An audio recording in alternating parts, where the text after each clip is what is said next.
ESPN and ESPN2. Your home for America's pastime. Mark McGwire is back in the lineup tonight as the Cardinals battle for a wild card spot.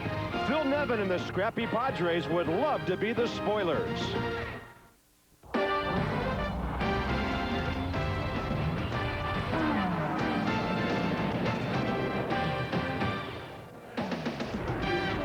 The Padres and the Cardinals on Labor Day evening in San Diego, and St. Louis may have played its way out of a divisional title chance the last 2 weeks, losing 3 of their last 4 series.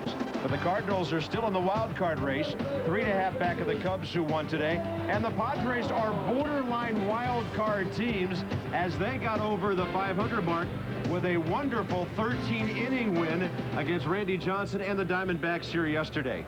Bob Carpenter, Rick Sutcliffe, and Rick, what about the Cardinals? Will Mark McGwire back in the lineup help out Jim Edmonds and Pujols and give this club the spark it needs? Well, they need a spark, particularly in close ball games. There's 7 games under 500 in 1-run decision. Somebody gets a big hit, somebody does something. It's not just a coincidence. There's 7 games out in the National League Central. Big Mac has tried to do it, but he's been on one leg all year. The key to the month of September for the Cardinals is Jim Edmonds. He's having a solid year, but he needs to have an MVP-type September. And, of course, you saw the numbers of Mark McGwire at Qualcomm Stadium. On the road, the Cardinals need all the help they can get. They are 10 under 500 away from Busch Stadium. These Padres, a battling bunch down the stretch. Ryan Klesko has been awesome lately with that home run bat of his. Yeah, they were incredible yesterday as well, winning 1-0 in 13 innings. They won 3 out of 4 from the first-place Arizona Diamondbacks. That included a series in which they had to face Kurt Schilling and yesterday the big unit. Klesko with that bomb yesterday sent the Padre fans home happy. Klesko and Nevin are both all-stars. We know about them. But the job Bruce Bochy, their manager, has done this year has been incredible. Maybe the most motivated team in the game right now. And sometimes we forget, since '96, this franchise has won 2 divisional titles. They'll have plenty to say. Maybe McGwire will as well back in the lineup tonight. And Klesko swinging a hot bat for San Diego. ESPN's Major League Baseball is brought to you by Budweiser. With a crisp, clean, refreshing taste you'll find in no other beer, this Bud's for you. And by RPM Tonight, for the most complete racing news and information, weeknights on ESPN2. Gorgeous night at Qualcomm Stadium, San Diego, where the Padres are 5 games under the 500 mark on the year. And as mentioned, the Cardinals have had some big-time struggles on the road. 2 weeks ago, Tony La Russa's team came into a Monday night with an 11-game winning streak. But a crazy game in Cincinnati led to losing 3 out of 4, and the Cardinals have been struggling ever since. Their Chevy lineup tonight has Fernando Vina at the top. They've got some good table setters, Rick, and then some very potent bats in the middle of that lineup when they're all clicking together. Really a tough lineup to get through. The key is to keep the first and second guys off base, but that's easier said than done. J.D. Drew, tremendous in his last outing against tonight's starting pitcher for San Diego. Bobby Jones, career, he's 3 for 5. He's got 2 home runs. You know, other teams made deals at the trading deadline to get better. All St. Louis wanted to do was get J.D. Drew back. They got him back. His production has been outstanding. Not so for Bobby Jones. He's given up a lot of unearned runs, and in close ball games, Rick, his defense has betrayed him numerous times this year. Well, the defense has let him down. The offense has let him down as well, not providing support. But this San Diego Padre team, if they catch the baseball, they don't beat themselves defensively, they are a good team. Worst defense in baseball with 125 errors, the most of any team in the major leagues. But that bad defense does not start at home with Ben Davis behind the plate. Just 24 years of age. Through the month of August, he had caught in more games than any other catcher in the major leagues. He has put his heart and soul into developing defensively. He's part of the rotation first, part of the lineup second. And even played first base yesterday for the first time. Well, the biggest reason for that is because Bruce Bochy has seen what has happened with Mike Piazza in the past. Now, they're not comparing Ben Davis to Piazza, but they think he's going to be an all-star type player. Bochy saying yesterday he thought Piazza cost himself a couple of MVPs by having a fatigue factor late in the year. Digging in, feisty little leadoff man Fernando Vina. On the grass at third is Phil Nevin. Ryan Klesko the same at first. Opponents respect the bunting ability and the speed of Vina. Bobby Jones ready, outside target for the game's first pitch, and it's fouled off that way. Bob, you mentioned 23 unearned runs have scored with Bobby Jones on the mound. 5 of those in his last start, which was against these Cardinals.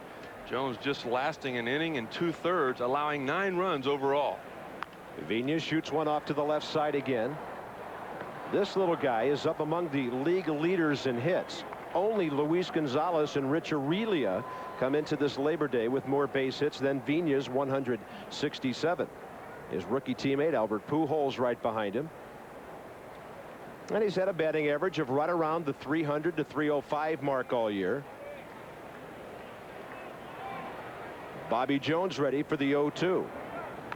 Breaking ball jammed him, and the ball hit near home plate, going foul. Vina's not really your conventional type leadoff hitter, is he? You say, what in the world is he doing swinging at the first 3 pitches? Isn't he supposed to work the count, get deep into the count, make the starting pitcher throw several pitches? That's just not Vina's style. He's going to have very few walks. He doesn't have many stolen bases. Seeing the fewest pitches of anybody in the National League per at bat as a leadoff hitter. But what he does do is, as you say, he gets a lot of hits. He'll take one for the team as far as being hit by a pitch. Doesn't strike out very often. Yeah, only 29 times in 545 at bats. So he makes contact or walks about 95% of the time. The 0-2 to Vina. And the fastball is up and away. Ricky getting loose out in left field for one of his leadoff appearances shortly. Amazing yesterday. He walked in his first 2 at bats against Randy Johnson. 19 pitches in those 2 at bats. Vina lofts one out of play to the right side. Eventually, manager Bob Brenly had to take the big unit out in the 8th inning. Well, it wasn't until the 13th inning that San Diego could get anything on the board offensively, but it makes it much easier without the big unit on the hill. Padres with that win yesterday, their 3rd consecutive. Ryan Klesko, the walk-off homer. He's now hit 28. And another one to Vina just outside with a fastball. Bobby Jones barely missing. And a good look at that one from dead center. As a veteran, Bobby Jones trying to find out if he can expand the zone with the young Phil Cousy behind home plate. Backdoor breaking ball. And Vina literally throwing his bat at the ball. That's Dave McKay, the Cardinals' first base coach. He's a former catcher. One of a couple on La Russa's staff. Dave Duncan the other. Like I told you, he very seldom works the count. This will be the 8th pitch of this at bat, but anything close, Fernando's going to take a swing at. This kid is a walking bruise.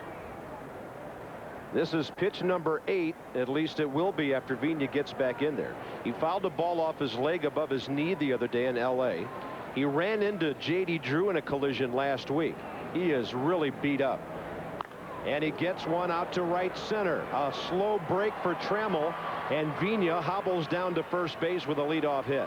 How about that at bat? That's a typical Fernando Vina AB. He's going to battle you with everything he possibly has. Bobby Jones wanting to get that fastball inside, but he let it leak back across the heart of the plate. It's so difficult to come in on Vina because, as you said, he'll just throw his elbow out there on a pitch that might be a borderline strike, let it hit him, and do what he's done now, which is get St. Louis's offense going. Well, Vina has been hit 19 times this year. He's at first base for Polanco, and this little guy has become a big story for the Cardinals. He wasn't a bad story last year when he hit well over 300. He just didn't have the playing time that Tony La Russa has given him this year. And going into the playoffs last year, when Fernando Tatis was in a big-time slump, it was Polanco who got the bulk of the playing time at third base against the Braves and the Mets. Vina started, then stopped, and Polanco, who's in a 4 for 25 slump, pops it up, and it's caught by Phil Nevin. Polanco, a guy who hits the ball on the ground and lines it a lot, but he's been popping up lately, and that's the first out for Bobby Jones. So after Polanco, the potent bat of a not quite 100% healthy, but getting better, J.D. Drew. It's scary to think about how much better he has gotten from just last year to this year.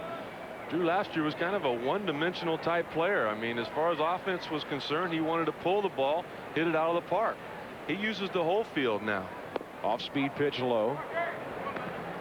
That's why his average is so much higher at 332 coming into tonight's game, because he's hitting that fastball away to the opposite field, which gives him a better look at the off-speed pitch, which he was able to lay off on that first one.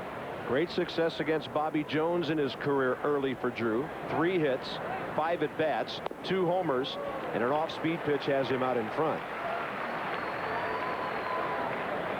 He's also gotten a lot smarter this year. That 1-0 count, that's a hitter's count. Take a swing like that. All right, if he fooled you, you've got to make an adjustment on the 1-1 pitch. But you'll see how aggressive J.D. Drew is on a 1-0, 2-0, 3-1 pitch. Bobby Jones 8-16 on the year, his 29th start. Vina has him preoccupied at first base. Lesko holding there, and a lot of hitting room for Drew. The 1-1, and with that in mind, he throws one away. Ball 2 outside. Vina's not really a burner at first base as far as the stolen base is concerned. If Bobby Jones just makes him stop, don't let him get a big running jump. He knows with Ben Davis's arm behind the plate, Vina will have a lot of trouble. And I think you folks can tell by looking at this field, preseason football has already taken its toll on Qualcomm Stadium. Outfield is very patchy and beat up. Runner started, then stopped. Drew pops it up, and this ball will drift out of play into the stands on the left side.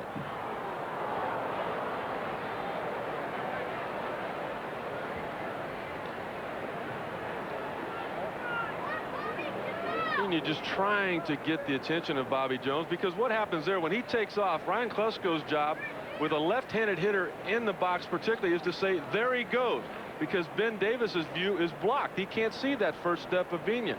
When he screams, there he goes, it's right in the middle of Bobby Jones's delivery. 2-2 to Drew now. The rookie Pujols on deck, and Vina back easily. Fernando has stolen 15 bases in 20 attempts this year. First base umpire Mark Barron over there. Bruce Fremming, the crew chiefs, at second, and Jerry Meals at third. Here's the 2-2, and Drew called out on a pitch that he thought was inside. That's the second out here in the first, and let's check in with Dave Revson. All right, guys, Sports Center in game. We had 2 Chicago White Sox and Indians. Chicago 7.5 back coming in. Sox up 3-2 in the 6th. Not for long. Ellis Burks taking care of that. 3-run shot is 24th. It's 5-3 Tribe as they head to the 8th, guys. Well, the White Sox hoping to just make a lot of noise in that series, starting 7.5 back, only 2 games behind Minnesota. It's still mathematically alive for the White Sox, but they've got to beat Cleveland every time they get together in September. Here's the Rookie of the Year. The Cardinals feel Albert Pujols. Time asked and given by the umpire. Albert Pujols with a batting average 6th best in the league. He's in the top 10 in RBIs. He's just out of the top 10 with his 31 home runs. And his 10-game hitting streak is his 3rd double-digit hitting streak of the year.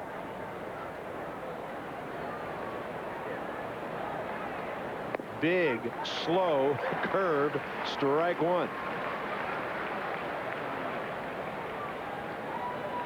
Bobby Jones has got a good overhand curveball. He's got one even better than that. He took a little bit off velocity-wise on that pitch just so he can locate it. He's got a bigger breaker that he will go to for the strikeout. Inside target. Pujols checks one to left field, and this ball is way out of here. Number 32 for the rookie. RBIs 105, 106, and St. Louis blasting out on top here in the first inning. It almost looked like Albert Pujols was sitting on that fastball in. He didn't care about that first pitch breaking ball for a strike. Might not have cared about it on the second pitch. Bobby Jones has to be wishing he would have gone to that. Take a look at the location. That's right where Bobby Jones wanted it. It's right where Ben Davis was sitting, and it was also where Albert Pujols again was looking. An amazing season continues for this kid. And the Cardinals on top 2-0. As a club, they're 7th in the league in homers, and that's with Mark McGwire unavailable for a good part of this season. Jim Edmonds is on a 6-game tear, 11 for his last 22 as he takes ball 1.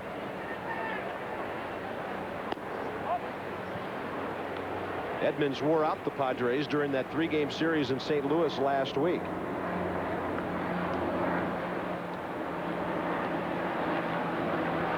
It's an interesting Cardinal lineup with McGwire batting 6 behind Edmonds. Now the count goes to 3-0, and Big Mac may make an appearance here in the first inning. He's already made an appearance to the fans here in San Diego. Most of them showing up to watch him in batting practice. And he put on a great show, didn't he? Big Mac, Qualcomm Stadium, one of his favorite visiting parks to hit in his time in the National League since '97. The 3-1 to Edmonds is fouled out of play. A lot of people out there in left field that have season tickets in that second deck that don't even think about taking a souvenir home. Every now and then Phil Nevin will reach those seats in batting practice. Big Mac did it consistently. That's one McGwire hit here a couple of years ago, way off the line, out in left center, and Edmonds walks and McGwire will bat. This is Mark McGwire's first time in the lineup in well over a week. A bad hamstring has had him on the shelf. And of course he thinks that's because he was favoring that knee that's been bothering him since off-season surgery last year. Rick Sutcliffe, that's the heaviest 192 in baseball right there. 576 home runs. Cameras and binoculars at the ready. McGwire, a high fly ball, deep left field. Where's this thing coming down? Into the glove of Ricky Henderson. It was as high as it was far, seemingly. On a lower drive by Pujols, St. Louis scores 2. Only the Colorado Rockies and the Houston Astros have scored more runs in the National League than the San Diego Padres have this year. They're nearing 700. The Chevys lineup starts with one of the great leadoff men ever in the game of baseball, the versatile Ricky Henderson, and then Klesko doing a big-time job in that number 3 hole. Yeah, but the guy Bruce Bochy chose to hit in the cleanup spot is Phil Nevin. The last 2 years he's been the Padres team MVP. Most people in San Diego think that he's going to be at least in the top 10 as far as the National League MVP is concerned this year. 33 homers, hit over 300 all year long, and now has over 100 RBIs. For the Cardinals against Nevin, Klesko, and that hard-hitting lineup, rookie Bud Smith. It'll be his 11th major league start. This guy was a huge winner in the minor leagues, and earlier this summer pitched in the AAA All-Star game here on ESPN.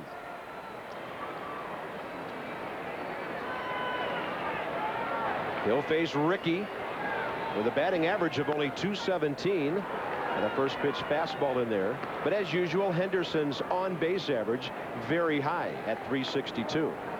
And he still draws those base on balls. But Smith has him locked up. Nobody's going to catch Ricky Henderson. Brady Anderson with 44. His next one will be his 80th game leading off home run. It's Ricky that's the one trying to catch people. It would be Ty Cobb now, and runs scored. Fastball. Ricky knew it, and Bud Smith strikes him out looking.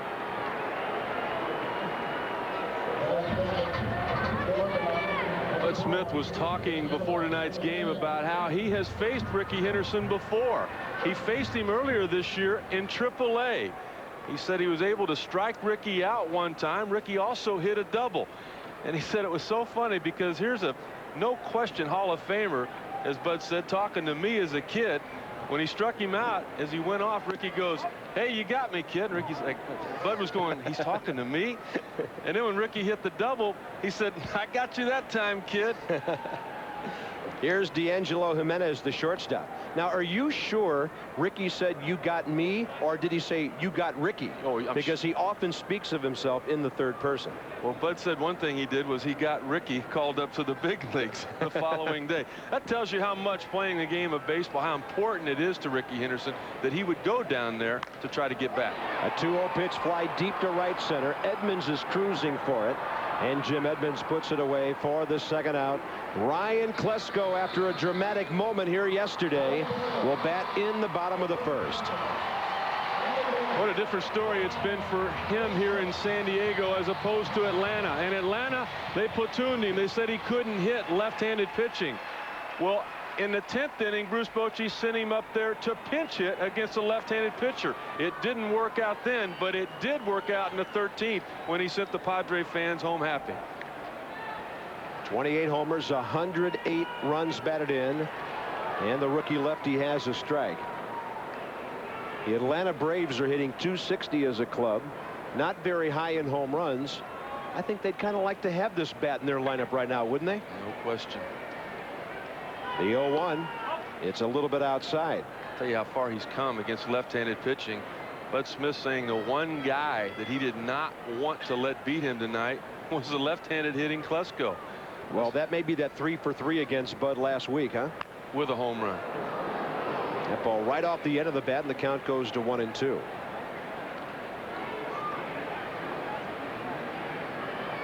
Klesko's not the only left-hander, though, that Bud Smith has had trouble with. Overall, left-handers hitting .362 against the 21-year-old. And we've heard that in the past about Tom Glavine as well. The right-handers don't like that changeup. There's a little squibber to third. Backhand play, Polanco. He guns out Klesko by a step. The versatile Placido Polanco at third base tonight. A 1-2-3 first for the rookie Bud Smith. Pujols, the rookie, the homer, the difference. Well, somebody put McGwire's helmet upside down. Maybe that'll change Big Mac's luck next time, as he almost got one out of here. The player you saw briefly in the background is Woody Williams, the ex-Padre. And here we go, top of the second, slow curve to Renteria. Edgar takes a strike. And here's a guy who's really come on in the second half of the season. His batting average was down around .230 into August. And another breaking ball low and away. A lot of junk so far from Bobby Jones.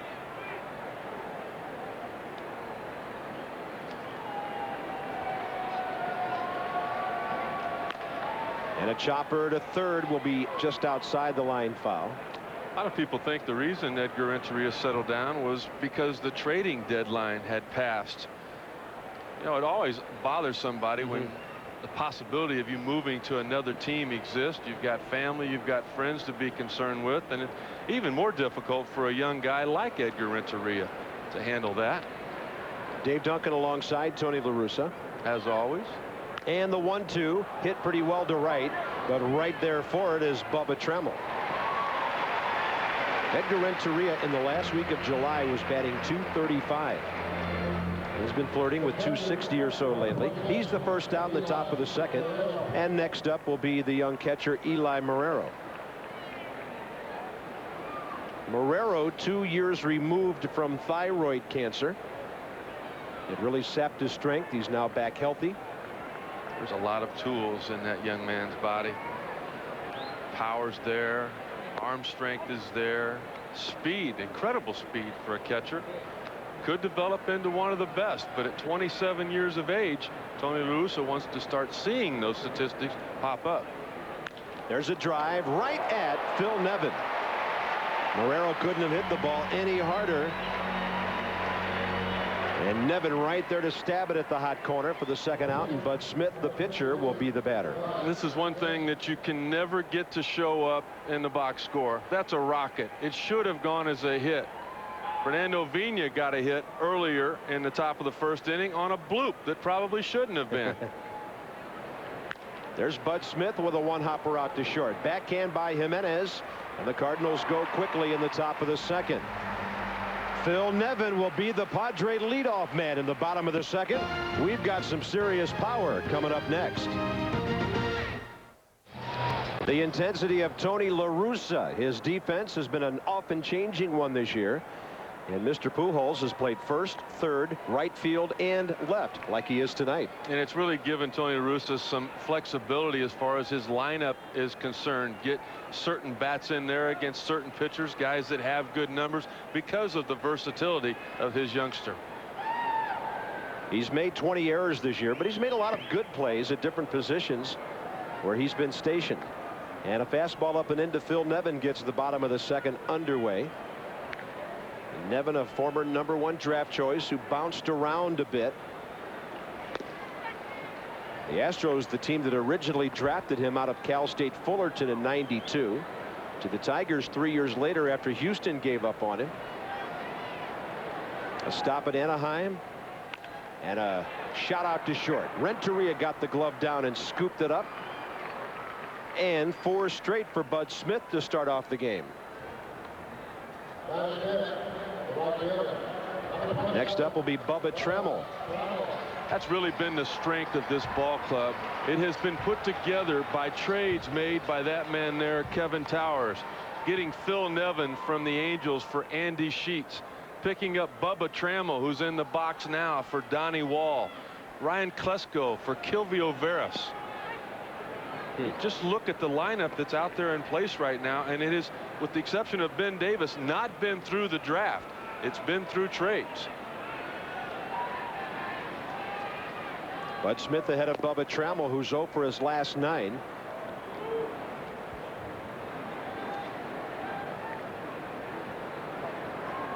Lesko retired at the bottom of the first. The 1-1 from Bud Smith, and he fools the right-hander. He's got great deception for a young pitcher. Well, it's that circle change that Glavine and Maddox and a lot of the others have had a lot of success with. Now the 1-2 delivery to Bubba. And he got jammed, and that ball evidently hit his bat. Maybe right down on the knob. Well, that's the one thing Bud Smith did not do in the last start, is to knock the hitters off home plate. Look at that. I mean, Bubba Trammell's got his nose on the outside corner, trying to go out there to protect against chasing that changeup. That's a nice adjustment by the youngster on the mound. Then he goes away and gets the little ground ball. Renteria there. Guns out Trammell. 5 in a row for Bud Smith. We've got the Athletics and the Baltimore Orioles at 10 o'clock Eastern over on ESPN2 tonight. Some of you will get Tampa Bay at Seattle. Jason Giambi is having another monster season for the Oakland Athletics. 32 home runs, 101 RBIs. And how about Oakland? This is amazing to me, Rick. They are 18 games out of first place and 8 games ahead in the wild card race. That, more than anything, points out the dominance of the Seattle Mariners this year. There's a breaking ball for a strike to Ray Lankford, the former Cardinal, who's hitting .299 in 3 weeks as a Padre. Those are his overall numbers. 3 home runs, 13 batted in as a San Diego player. And the man he was traded for, Woody Williams, has given the Cardinals a nice lift in their rotation. On the mound, he's 3-1 in 6 starts for St. Louis. It wasn't that the Padres did not want to keep Woody Williams, but they wanted to get some of their young starting pitchers an opportunity to work. And with Woody there, that was not going to happen. Guys like Brian Lawrence, who pitched 8 shutout innings yesterday against the big unit. I mean, that was almost like David and Goliath yesterday. Right. The unit's out there striking people out right and left. The Padres with only 4 hits in 13 innings, 19 strikeouts. Brian Lawrence just continued to get ground balls and go head to head. And speaking of Ks, that's the one thing that really soured the Cardinals on Ray Lankford. He strikes out more often than every 3 at-bats. And most of this season, he struck out 40% of the time when he was at the plate. There's that high strike they're calling this year, and why not? A 3-2 pitch now coming.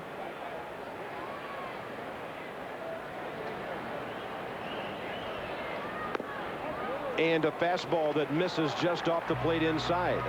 So the Padres have their first base runner. A 2-out walk for Ray Lankford here in the second. That'll bring up their young catcher, Ben Davis. Maybe starting to show some signs of fatigue. He hit under 200 in the month of August, but this man has made some remarkable strides as far as an everyday player is concerned. Bruce Bochy really happy with his catching situation. Wiki Gonzalez considered one of the better backups in all of baseball. Ben Davis from the right side at 245. Lankford a short lead in the pitch outside. There were some unconfirmed reports that before Ray Lankford departed St. Louis that he and Mark McGwire got into a clubhouse scuffle, at least a verbal shouting match, and both players denied that that ever took place. They said that was a total fabrication. There's a high strike on the outside corner, 1-1. Ray Lankford, for the most part, was a guy in the Cardinal clubhouse who really didn't have a whole lot to say. The folks in the St. Louis area really like him. He and his wife Yolanda were two of the trendsetters in St. Louis as far as ball players and their families raising money for different charitable causes. And hats off to them for that. Ray wanted me to wish his daughter Raquel a happy 7th birthday, knowing that they're at home in St. Louis watching. Ray said he has no regrets whatsoever about what happened in St. Louis. He's not bitter.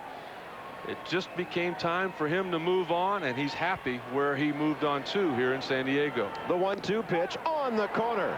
And Bud Smith strikes out Ben Davis. His second K. He's given up only a walk through 2. Top of the order for the Cardinals, who lead 2-0. ESPN's Major League Baseball is brought to you by Nissan, Driven, and by MasterCard. There are some things that money can't buy. For everything else, there's MasterCard. Top of the third here in San Diego, 2-0 St. Louis on the Albert Pujols home run. And Fernando Vina, who led off that first inning with a base hit, starts it off here again. Bobby Jones gave up his 33rd home run on that swing by Pujols. 2 outs after Vina blooped one to right center.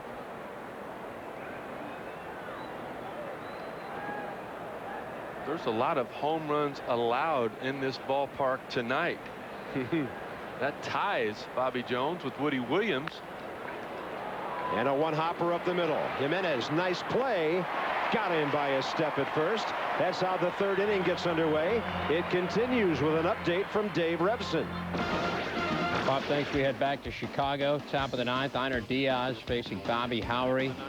The White Sox and the Indians. And Diaz going deep for the 4th time this season. Makes it 6-3 Tribe as they head to the bottom of the 9th. And if they hold on to win that one, Dave, the White Sox will be 8.5 out. This has been an interesting day, especially in the National League where the races are hot. The American League races are not. The Cubs did not let the Marlins play spoiler, but the Reds did over the Astros, and the Rockies did over the Giants, affecting both races involving divisions of these two clubs. So the Cubs gain a game on Houston, and they're only 3 out again in the National League Central.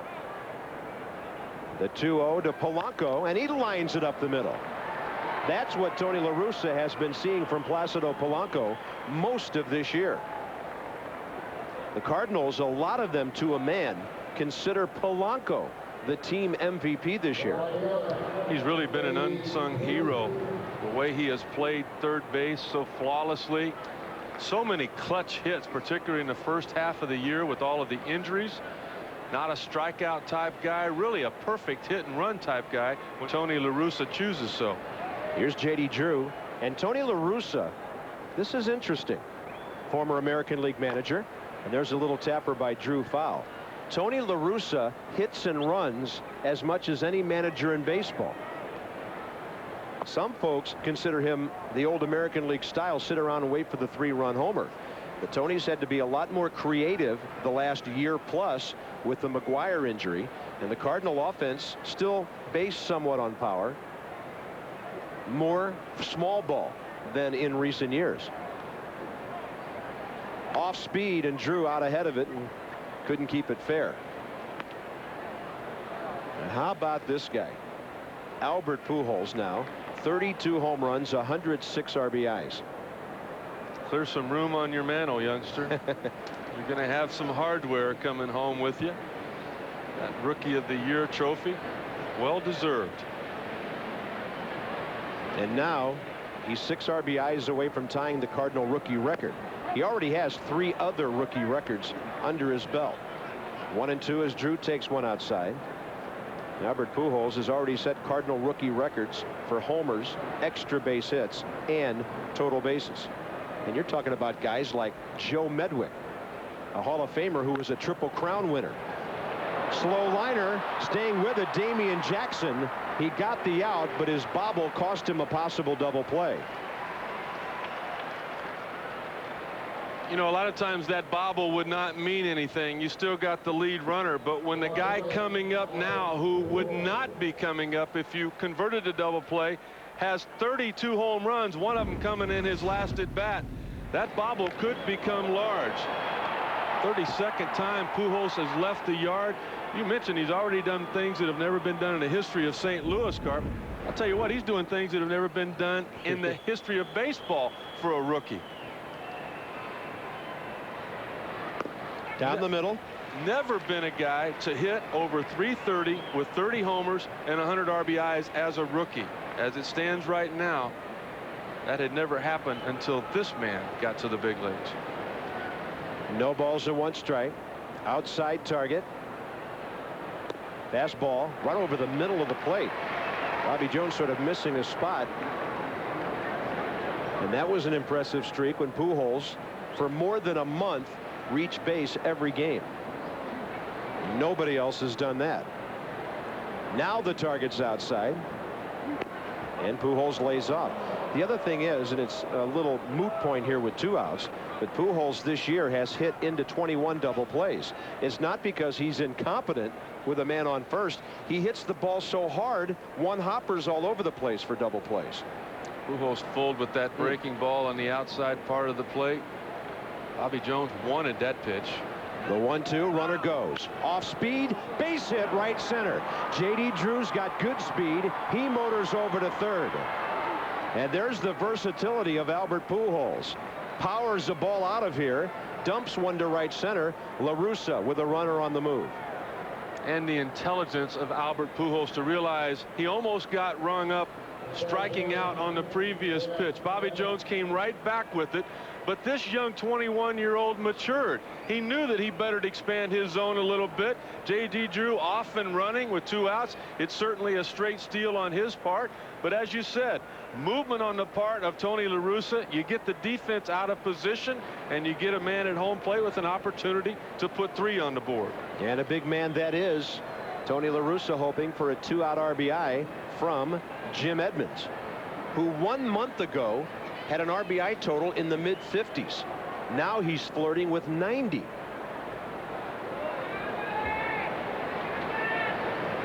Padres have allowed 101 runs in the first inning this year, including the 2 the Cardinals got tonight. 2 innings later, Edmonds trying to make it a big night, and he takes a slow curve in the outside corner. Bruce Bochy said in that last series in St. Louis between these 2 teams that Jim Edmonds just killed us, he said. Well, with McGwire just missing in his last at bat, Edmonds might get something to hit here. The 0-1, and the ball tailing away, and Edmonds fouled it that way. After giving up the home run to Pujols, veteran Bobby Jones didn't want anything to do with Jim Edmonds, walking him, thinking he could get Mark McGwire out. Well, he was just barely able to keep McGwire in the ballpark. When that happens, now you've got to readjust your game plan somewhat and pitch to this guy. First and third, 2 outs. St. Louis on top, 2-0. Edmonds leans back from an inside fastball. That's what makes Edmonds such a tough hitter for Bobby Jones. His weakness is that high fastball, but you've got to have more velocity upstairs to get it by Edmonds than normally Bobby Jones has. 91 miles an hour and above will get Jim Edmonds. Bobby Jones cannot reach that number. J.D. Drew with Pujols behind him on the bases at third and first. Edmonds awaits a 1-2. Way inside, the count goes even.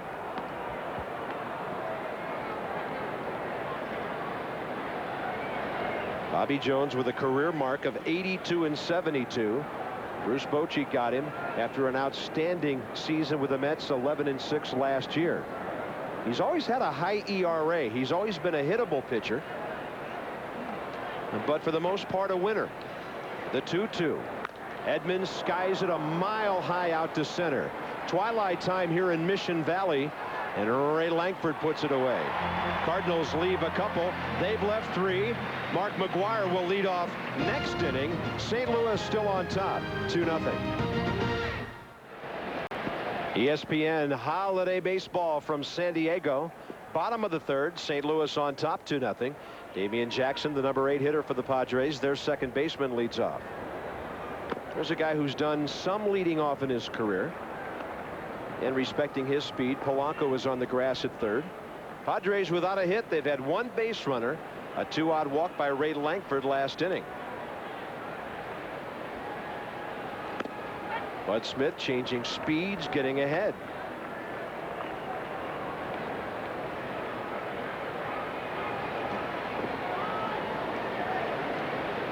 Bobby Jones, the pitcher, on deck.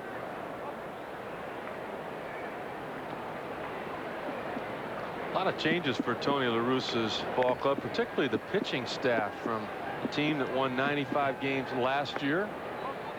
The only constant for him has been Darryl Kyle.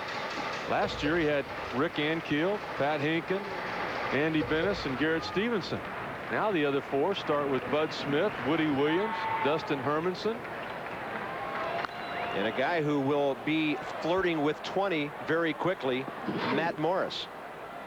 He has really been something for St. Louis this year.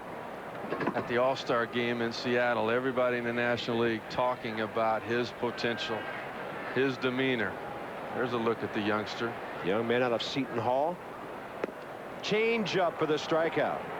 Damian Jackson way out ahead of it. Number 3 for Bud Smith. And he'll face his opponent, Bobby Jones. Well, it's the same thing that he's been doing the first 3 innings. The off-speed pitch away, set up by the good fastball on the inner half of the plate. One thing that Cardinals would like to see more of out of Bud Smith is command of his breaking ball. A little get-over breaking ball to begin with, and then that sharper curveball to finish certain hitters off with, particularly left-handers. Bobby Jones fouls one back. He's had 7 base hits this year.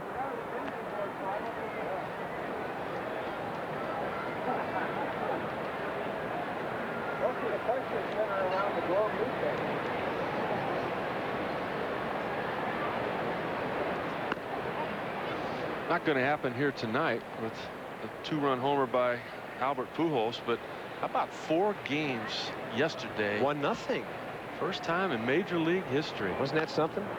There's a little flare out to right, but J.D. Drew, who was playing shallow, right there to grab it. 2 outs here in the bottom of the 3rd. A doubleheader on Wednesday Night Baseball, both on ESPN at 7 Eastern. Jeff Bagwell and that great offensive Houston, they lead the Central. They take on the Reds. Some of you will see the Indians and the Red Sox. At 10 Eastern, Luis Gonzalez and the D-backs in San Francisco to take on Perry and the Giants. Some of you will get the Cardinals and the Padres here. And in that game, the expected pitching matchup in San Francisco, Curt Schilling, 19 and 6. Russ Ortiz, who is 14 and 8. 2 outs, bases empty. Ricky Henderson stepping in. 18 hits away from 3,000. 11 steals away from 1,400. And as Rick mentioned earlier, chasing the all-time Ty Cobb run scoring mark. Pretty good command by Bud Smith in this one so far. After falling behind 1-0, a fastball up and away. Ricky only 12 runs away from Ty Cobb's all-time mark. And a month to do it. The 2-0. A big swing and a foul.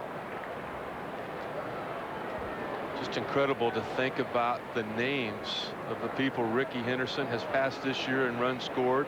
The names of the players that Tony Gwynn has passed the last couple of years in hits. And as always, the guys Big Mac has passed and are after in the home run. Well, Mark McGwire's next stop will be Frank Robinson. McGwire 576, Robinson 586, and McGwire has done that. This is really amazing. In about 4,000 less at bats. Now that is incredible. Low and away, and the count to Ricky Henderson goes full 3-2. And speaking of history, Tony Gwynn. Then it's a shame Ricky can't play hardly at all now. The best pinch hitter ever, are we looking at? Best pinch hitter right now, I'll promise you that. Bruce Bochy begging him to come back and play next year just in that role. Henderson walks, number 2,131. He's aboard with 2 outs for D'Angelo Jimenez. Not only did he walk at being Ricky Henderson in his first 2 at-bats yesterday, but he was able to steal second base in both of those at-bats. The legs for Ricky still working. 19 stolen bases on the year.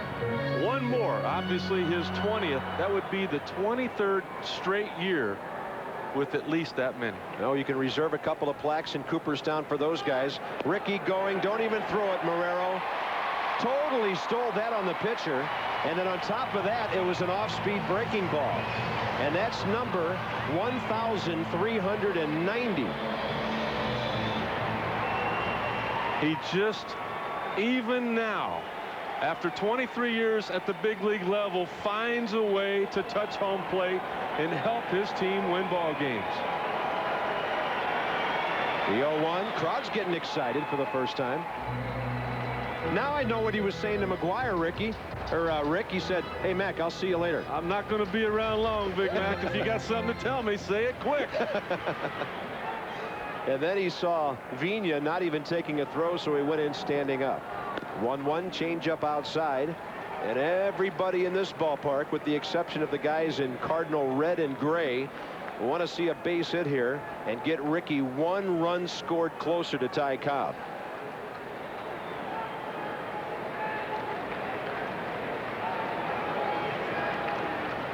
Bud Smith challenging his man Jimenez with a fastball and missing 3-1. Jimenez was one of the Yankees' top prospects back in 1999. Padres acquired him for Jay Watasek earlier this year, but a horrible car accident. The car that Jimenez was in collided with a bus in the Dominican Republic. There's a shot. Renteria catches it. And Ricky won't score this time. Mark McGwire, his ex-teammate, will lead off in the top of the 4th. St. Louis on top, 2-0.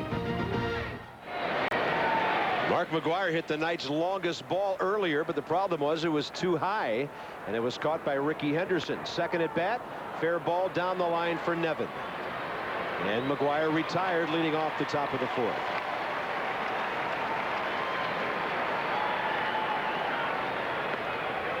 Tony La Russa saying earlier today the true test for McGwire will come later in a ball game, the 6th or the 7th inning, when he might be on base and has to stretch out that hamstring some. Was that a ground ball to third or to the left fielder? Phil Nevin will never make a longer throw than the one he just had to make there to retire Big Mac. And a slow breaking ball in there for Renteria. Edgar fly to right first time up. Cardinals have 4 hits, all from the top 4 spots in their batting order. 2 of them by Albert Pujols.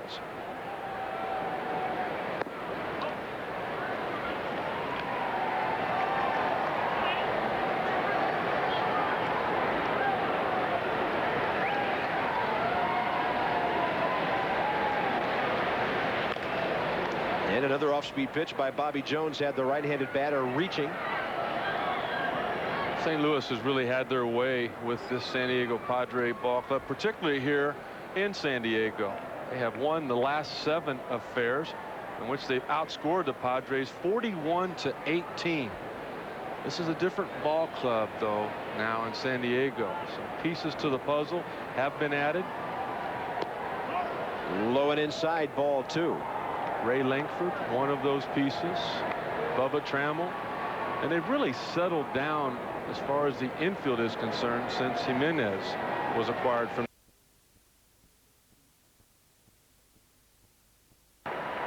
was going well the last couple of weeks before this mini slump he's in. He was hitting the ball to the opposite field a lot. And that was something the Cardinals wanted him to do, even though last year he set a Cardinals shortstop home run record with 16. He's aboard with 1 out. Eli Marrero is next. And La Russa likes this situation because Marrero's tough to double up. You've got the pitcher due up next. Eli Marrero, young man from Cuba, hit the ball very hard first time up and lined it right at Phil Nevin. He shows bunt and gets some infielders moving around at the corners.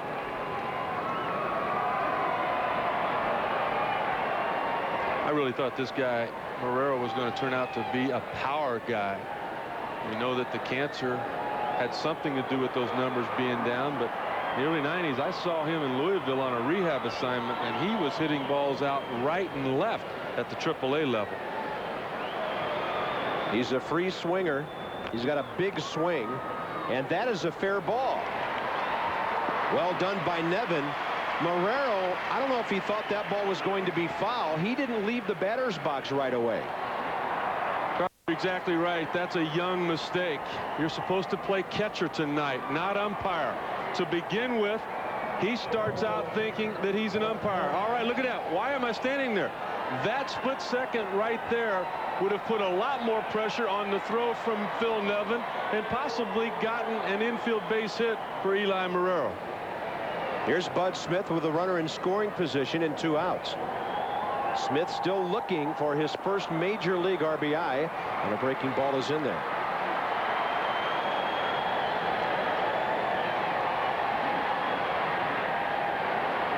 This guy hit a couple of home runs in the minors.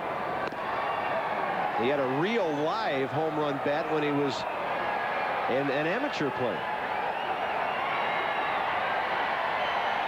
I had to ask him where Los Angeles Harbor Junior College was at. That's where he had that success that you're talking about. Hit 17 home runs there in that 1 year. The Cardinals eventually drafted him in the 4th round. He said the difference was getting used to the wood. He said he didn't get to swing the bat a whole lot at the minor league level. Expects to hit some home runs up here at the big league level. Well, Matt Morris said he doesn't realize yet he's a bad hitter, so he better hit him now. Kidding their young star. They really think Bud Smith's going to be an outstanding pitcher. He's a very good athlete. And you know, Rick, if you saw him in the lobby of the hotel, you might ask him to take your bags upstairs. He is 6 foot, 170, and that's pretty generous. 2-2. Bud Smith takes a hack and fouls one off. Talking to Walt Jocketty, the general manager of the Cardinals, before tonight's game, he was saying at the trade deadline, every team that called started the conversation with Bud Smith. Next subject, right? And Walt said, you mention him again, I'm going to hang up on you.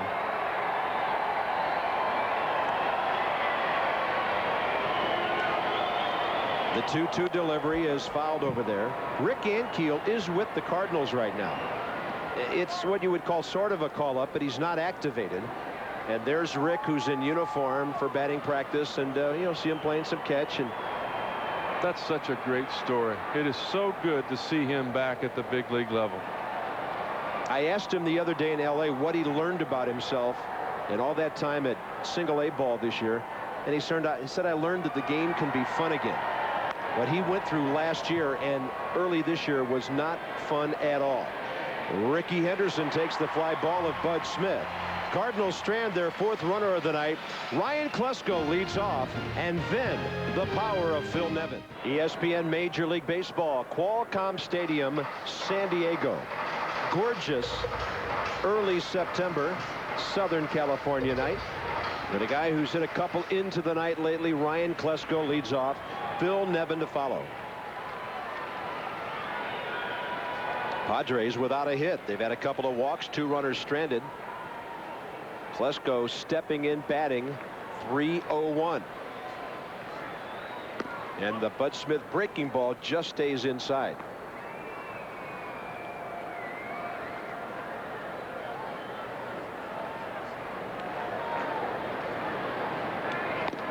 There's the fastball. Now Bud Smith can be sneaky fast because of his good changeup.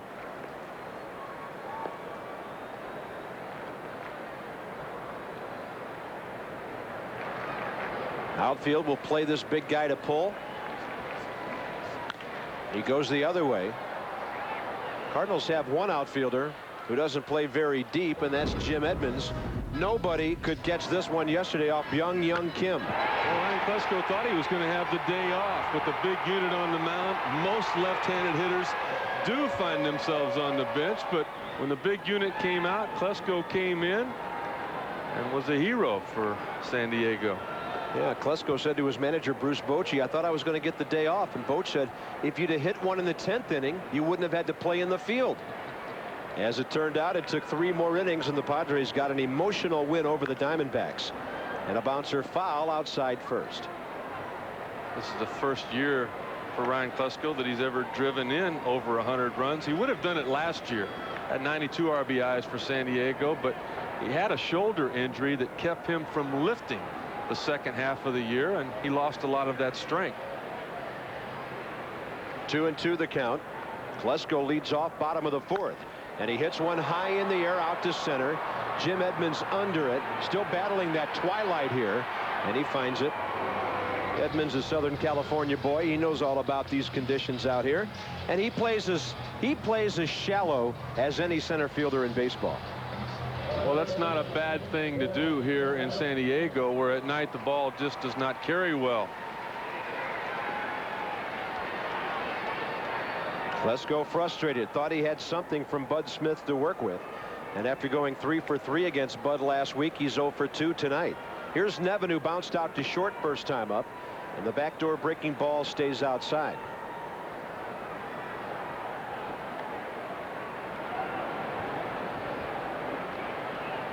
Phil Nevin, 82 home runs into this season. He's added 33. Near the line, J.D. Drew for this one. 2 down. And Bud Smith neutralizes a couple of big power hitters.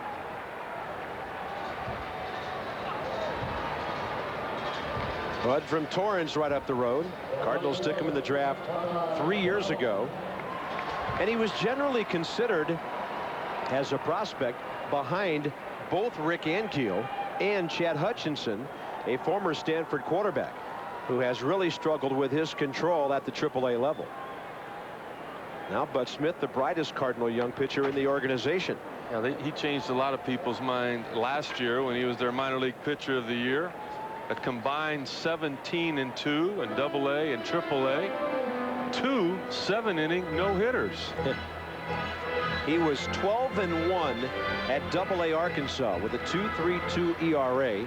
Then he goes to Memphis and he's 5-1 with a 2.15. The 0-1 to Trammell. Fastball on the corner, and that strike zone getting a little bigger as the night goes on because the youngster has been so good. But we've seen that for years from a guy like Tom Glavine, Rick. They do remind you a lot of each other. Not the command yet for Bud Smith. Glavine didn't have the type of command he has now. Tommy with his first complete game shutout of the year earlier today on ESPN at Montreal. 2 1-0 games in each league yesterday, as Rick alluded to. There's a swing and a miss, and Bud Smith has his 4th strikeout. No hits for the Padres through 4. Top of the order for St. Louis coming up. ESPN Major League Baseball, Labor Day evening in Mission Valley, San Diego, Qualcomm Stadium, and the Cardinals in the thick of the wild card race. They are 6.5 back of Houston in their division race, so a much better shot here, but trailing 3 solid ball clubs. And Rick, that's the problem you have in the wild card. It's tough for multiple clubs to lose for you on a nightly basis.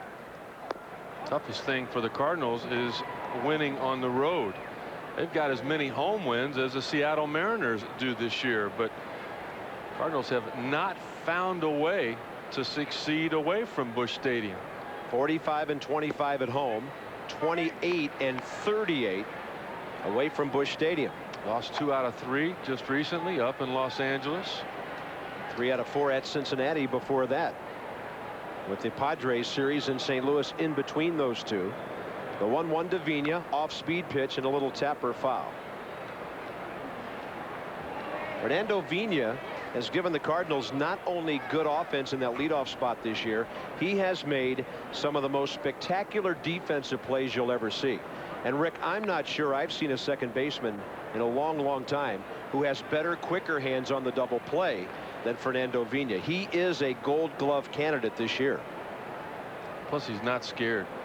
He didn't care how hard you hit him. He's going to hang in there. Off-speed pitch outside.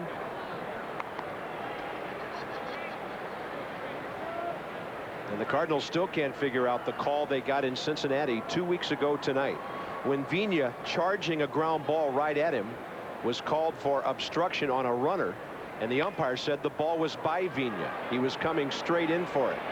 Ricky Henderson makes the catch. 1 out, top 5. We check in again with Dave Revson. Thank you, Bob. Sports Center in game. It's the best team in baseball. It's the worst team in baseball. Seattle, Tampa Bay early on. Randy Wynn to center. Mike Cameron can't catch up to it. Jason Tyner going to score. It's 1-0 D-Rays early on. Bob and Rick. Those Mariners 2 wins away from 100 here as we're on the 3rd of September.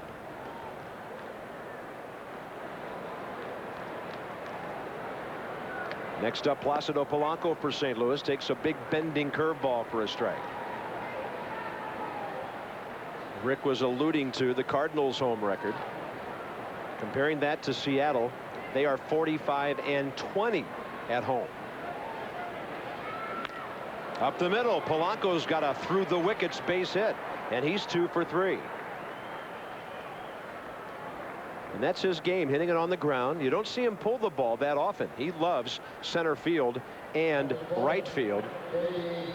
You know, he's got to be a lot like Tony Gwynn in the fact that he has so much strength in those hands and in his wrist.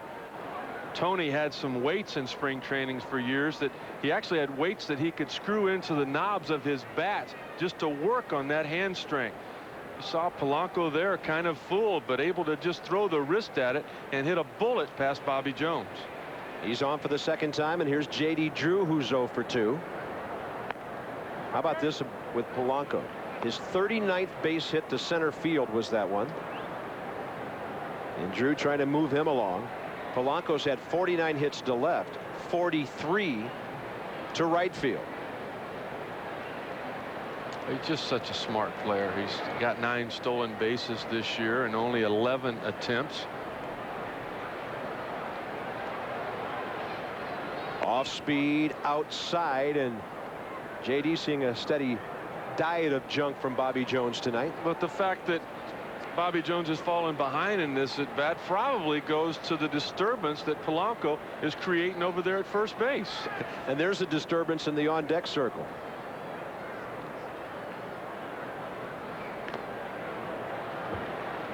Pitchers used to play the mathematics game, Rick. They always knew how many spots away McGwire was, and now it's Pujols who has them preoccupied when they're facing guys in front of him. Well, they still know where Big Mac is.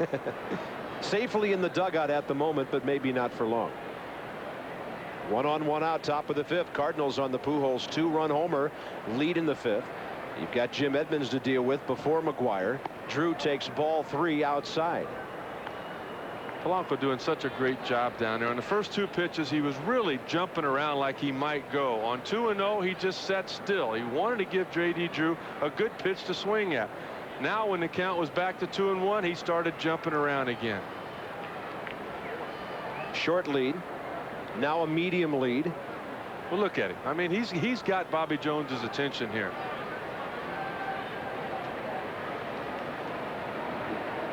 Only Kurt Schilling, Greg Maddux, and John Lieber with fewer walks per 9 innings than Bobby Jones this year. If Ricky Henderson is the arrogant runner at first base who comes barging into your life, Polanco is the shy young man who gently taps on your door to see if you're home. He is such a nice kid, but I tell you, he is a warrior in between those lines. Don't let that baby face fool you. 3 balls and 2 strikes. La Russa normally does something with the runner here. Polanco is going. Off-speed pitch. Drew strikes out, and Polanco kicks the ball into left center. Somebody better come after it. Oquendo's going to send him. He will score. 3 bases on a steal by Polanco, and the Cardinals lead 3-0. The outfielders reacting very, very late. Well, there were 3 guys that reacted late on that ball. It started with the shortstop, D'Angelo Jimenez. If he's there in front of the bag to catch the throw, Polanco might have been out. But look at where he's at. He hesitates, and the throw runs into the runner. He should have been in front of it and extended his glove to get that ball. The outfielders had not started to break until they see the ball come their way. And by the time that happened, an aggressive Jose Oquendo, as a third base coach, put another run on the board for St. Louis. Pujols, 2 outs, bases empty. You couple that with the Bobby Bonilla throwing the bat play last week, and the Cardinals and the Padres have had 2 strange ones in their week together here. Pujols 2 for 2 with a homer and a base hit. And he can't stop his swing. He's in the hole 0-2 very quickly. And this could be another unearned run against Bobby Jones, and the San Diego defense just making their major league worst 126th error of the year. Fastball misses, up and away.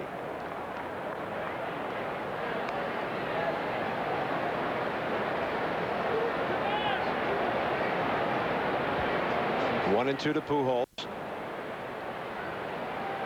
Now a step out and a step off. You know what's interesting about that play? And there's another look at the shortstop, Jimenez, slow getting to the bag. Polanco is now considered what Oquendo used to be considered by Cardinal fans. A versatile secret weapon. A single, a steal, an aggressive base runner, an aggressive coach, an error, and St. Louis leads by 3. St. Louis lead now 3 as the Padres, still without a hit, come up in the bottom of the 5th inning. We'll take a closer look at that crazy play in a moment. Rick's got some interesting thoughts on it, and a swing and a miss to the ex-Cardinal Ray Lankford, who walked first time up. Same situation for the Padres here. They were in yesterday when they did not get a hit off the big unit until Phil Nevin's single with 2 outs in the bottom of the 6th. Perfect pitch, almost. Smith just missing the corner, and the count's 1-1. He struck out 4, walked 2, no runs, no hits. Changeup, well hit, left center, chasing at Pujols near the track, and that's the longest Padre hit of the night. Here's what cost San Diego that 3rd run by their young shortstop. It's a slow curveball. You can see it coming. Look how slow it takes to get there. You know Polanco was off and running. Now as a shortstop, you've got to come get that throw. You almost have to pretend like you're a first baseman, knowing the guy's going to beat the throw, coming off the bag to save your infielder an error. Come get the throw now. Come get it. See him right in the baseline? That's not far enough in front.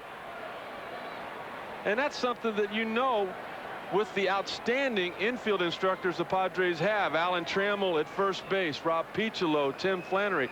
They will talk to the youngster about, and they will keep that from happening again. There's Rob Piccolo.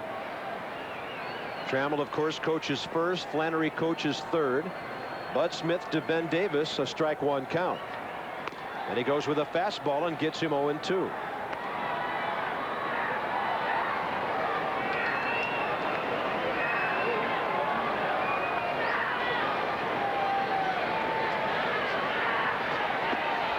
He goes low and away to the right-handed batter like he often does. Went ahead. Because that changeup is so good, it's almost like he throws as hard as the big unit. And a ground ball to short. Renteria plays it for the backhand side. On target to McGwire. And Bud Smith is almost now through 5. You got to like this if you're Dave Duncan, seeing a youngster who got pounded in his last start just 5 days ago against this same team, being able to make some adjustments, not being intimidated. You can look into the eyes of Bud Smith and tell that he feels like he's going to win every time out. Dave Duncan got a lot of credit by Tony La Russa for something he did a few days ago with the ex-Padre Woody Williams. More on that in a minute. Damian Jackson, the batter, 2 outs, bases empty. Friday night in Los Angeles, Woody Williams threw a complete game. A 4-hitter beating the Dodgers 5-1. Prior to that game, Woody got a suggestion from Dave Duncan. They added a little slider to his repertoire. He got the first 3 outs of the game with that pitch and dominated the Dodgers the rest of the way. Duncan's kind of had a history of rejuvenating veterans' careers. Dave Stewart, Bob Welch, Rick Honeycutt, Dennis Eckersley. 1-1 pitch out of play to the right. And of course the Cardinals have done a nice job of bringing Matt Morris along. There's the Bud Smith nearly perfect line so far. Matt Morris had Tommy John surgery a couple of years ago. Cardinals didn't throw him onto the mound to start last year, Rick. They worked him steadily in from the bullpen, and the Braves have used that model a bit with the resurgence of John Smoltz. And look at that pitch by Bud Smith. 5 strikeouts, 3-0 St. Louis. Edmonds, then McGwire when the Cardinals bat next. ESPN's Major League Baseball is brought to you by Isuzu. Isuzu, go farther. And by New Balance, makers of performance footwear and apparel. Top of the 6th inning. Beautiful night in San Diego. Cardinals 3, Padres without a hit, nothing. Edmonds, McGwire, and Renteria for St. Louis against Bobby Jones in the top of the 6th inning. Jim Edmonds, a fly ball to center after his walk in the first. There's a line drive caught by Damian Jackson. With that pitch by Bobby Jones, everything seems to happen in slow motion after that big off-speed curve. It was in slow motion until it hit the bat of Jim Edmonds. Look at the elevation by the Padres second baseman Damian Jackson. Has played shortstop for the Padres, can play in the outfield. A lot of versatility for Bruce Bochy. Mark McGwire on, grounds it foul outside third. The infield shift is on with Damian Jackson after that great leap, shifting over to his right. His partner D'Angelo Jimenez very deep short, and Nevin, as he did on that ground ball 3 innings ago, hugging the line. Nothing new in the last inning for Bobby Jones. Padres allowing an unearned run to score. 24th unearned run in just 29 starts on the year. They gave up 4 of them in less than 2 innings in St. Louis last week. 2-1 to McGwire. Off speed pitch, bounced out to short. Jimenez on target for the second out. You know, you got to give Big Mac a lot of credit, though, for going out there and trying to perform, knowing that his presence in that lineup creates better pitches for the people around him to hit. But he just has had to make so many adjustments because of those leg injuries. Had to change his swing. He's created some bad habits. Even though those are big, strong arms that he has, he's basically just swinging with his arms. Well, he said recently, I'll be back next year. And he's told us on several occasions what he wants to do is just battle his way through this season, hopefully help the Cardinals get into postseason play, and then take it healthy from the get-go in 2002. That's what he had hoped to do this season. You know, I mean, a normal person thinks about trying to get around with just one leg, as he has all year. Try carrying that body around on just one leg. There goes another flying bat. The ball to shortstop Jimenez, and he gets Renteria by an eyelash at first. 1, 2, 3 for Bobby Jones. He will lead off in the bottom of the 6th, down by 3. ESPN's coverage of Major League Baseball. We're moving on to the bottom of the 6th inning. Bobby Jones will lead off as he walks to the plate against his rookie counterpart, Bud Smith. 5 strikeouts, 2 walks. Pitch count very reasonable through 5 at 71. Bobby Jones flied to right first time up, then the top of the order with Ricky Henderson and D'Angelo Jimenez.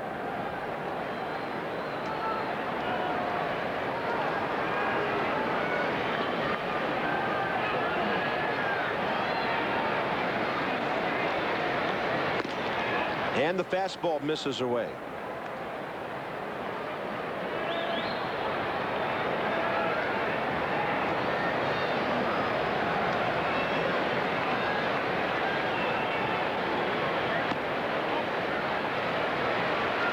Seven consecutive batters retired by Bud Smith since the 2-out walk by Ricky Henderson back in the 3rd. He stole second, the only Padre to make it to second base tonight.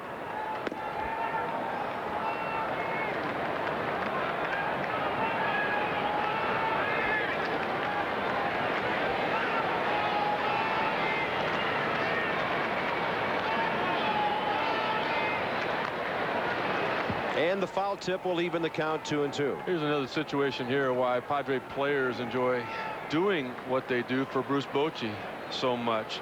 Bobby Jones down 3-0 here in the bottom of the 6th. How many guys would send a pinch hitter up there? Most. Well, Bochy's saying, you know what, it's not his fault. One of the runs is unearned. He made one mistake in the 1st inning. Called strike, number 6 for Bud Smith. This copyrighted telecast presented by authority of the Office of the Commissioner of Baseball may not be reproduced or retransmitted in any form, and the accounts and descriptions of this game may not be disseminated without expressed written consent. For the most complete Major League Baseball info site on the web, log on to MajorLeagueBaseball.com. Major League Baseball. Connect with it. Ricky Henderson, a walk and a steal. 0 for 1. Big curveball, a slow one right in there. That's been the difference in him tonight as opposed to 5 days ago when these Padres had their way against him. Getting that off-speed pitch over early, setting it up with a good fastball on the inner half during the middle of the at-bat, and finishing a lot of them with something else off-speed. The 1-1. There's the half swing and a foul. That's a good fastball on the inner half. At times against the right-handed hitter, he'll put a little finger pressure on the outer half of the baseball, creating a little movement in onto the hands of the right-handed hitter, as he did there with Ricky Henderson. Cut fastball, if you will.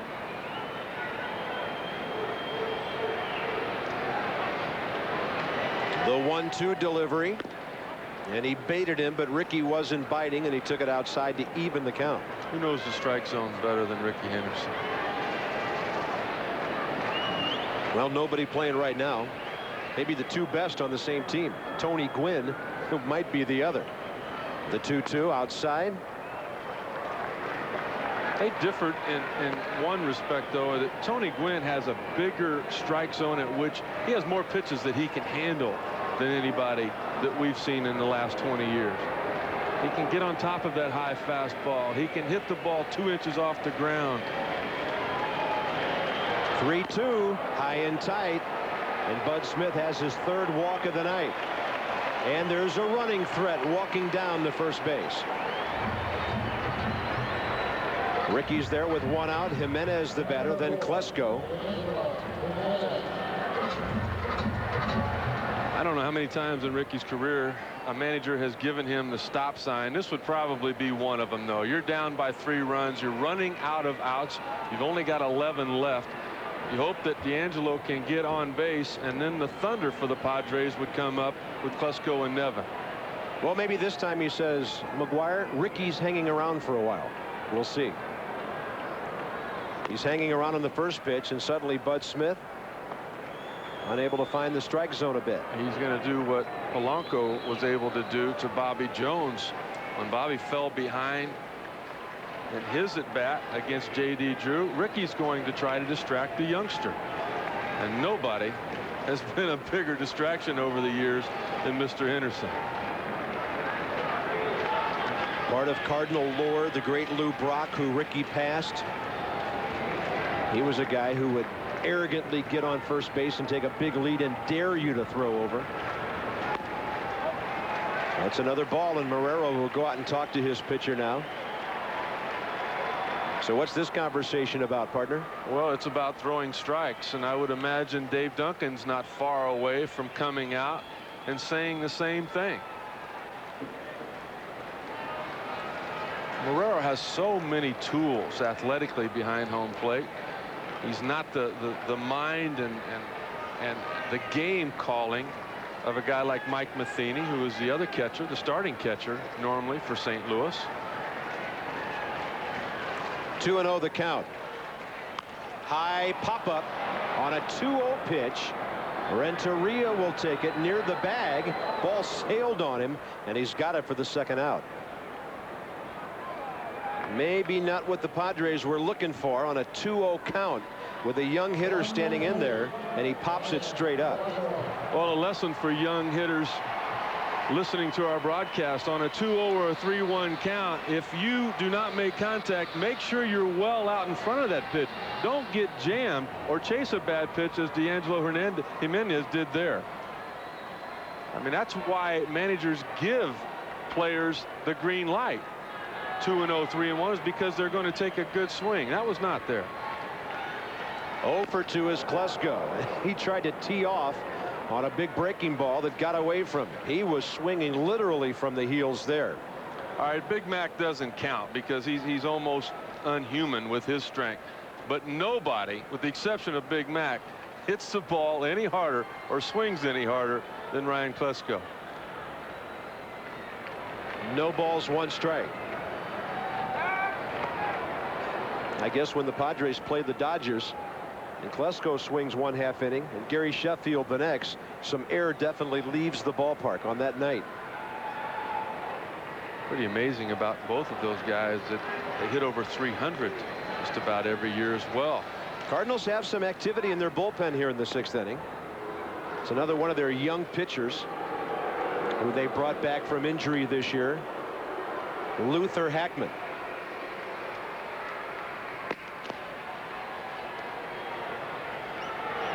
I don't think a no-hitter is on Tony La Russa's mind right now. It's an important ball game in September for his club.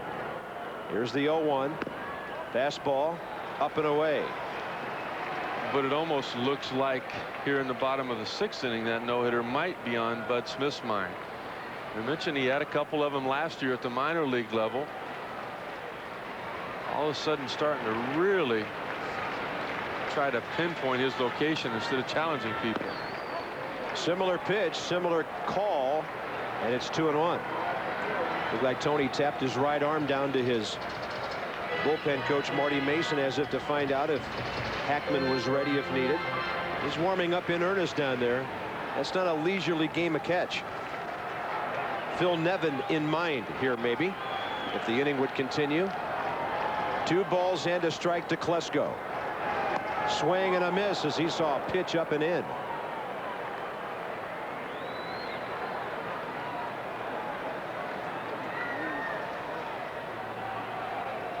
Like Ryan Klesko expanding that zone a little bit. What could have been ball 3 ending up being strike 2, and a huge momentum swing for Bud Smith.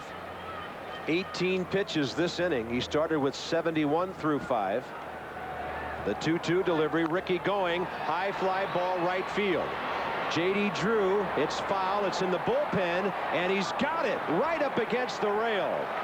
A tricky little configuration of those seats down there, and J.D. Drew played it like a player who is in right field here all the time.